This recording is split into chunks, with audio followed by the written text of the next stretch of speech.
Hi, my name is Claire, and I am presenting with my team, Joaquin, Andrew, and Shakila. Our team analyzed the method and equipment for improving park litter collection.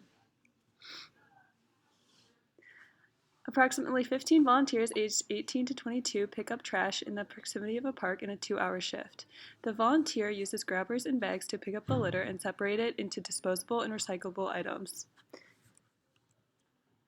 The purpose of this job is to maintain the aesthetics of the community areas. Required training includes how to use the trash grabber, how to differentiate recyclable items, how to handle hazardous items such as needles, and how to cover all the required territory quickly and accurately. During this presentation, we will specifically be focusing on Fuller Park. The park as a whole is about 60 acres. The volunteers covered the areas highlighted in red, which is about 15 acres. The area included wooded area, open fields, sidewalks, and a parking lot. There is a combination of low density and high density trash. Our assumptions for this project were that each volunteer holds their own grabber and a bag, and trash bag gets emptied at the end of the volunteering activity.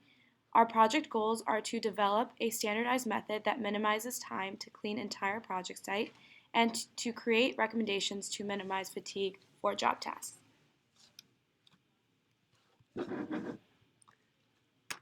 In order to meet the goals previously described, we suggest dividing the park into multiple areas depending on the number of volunteers available on that day. Such assignments will be done prior to the start of the activity. This will help reduce overlapping and maximize the utilization of the available volunteers. In addition, we suggest selecting two different starting points, one at each end of the park, in order to reduce time spent walking to the assigned location and guarantee the area is covered in the least amount of time possible. We designed a standard method through mode-ups analysis, in which we determine the standard time to collect one trash item under normal conditions, assuming picking up trash every 5 meters. This will vary with trash density as described on the table below. According to this standardized method, each volunteer will clean 5 square meters every 4.33 seconds on average, therefore covering a 1-acre area in just under 1 hour. With an average of 10 to 15 volunteers available, the total cleanup of the park will now be reduced by over 50%, taking only 58 minutes rather than 2 hours.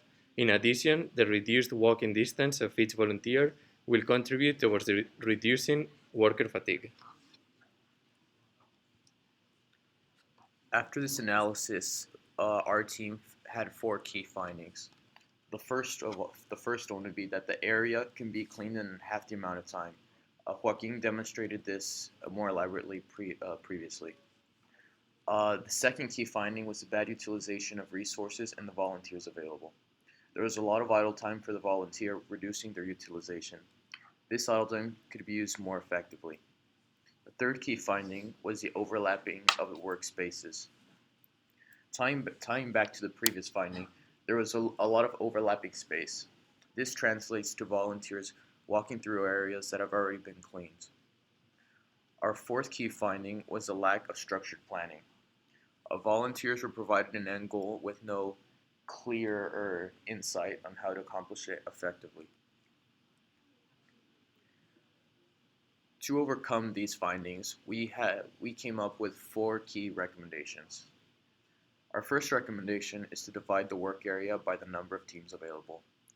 By dividing the area in parts and assigning each area to a group, there would not be any space overlap, thus reducing the idle time.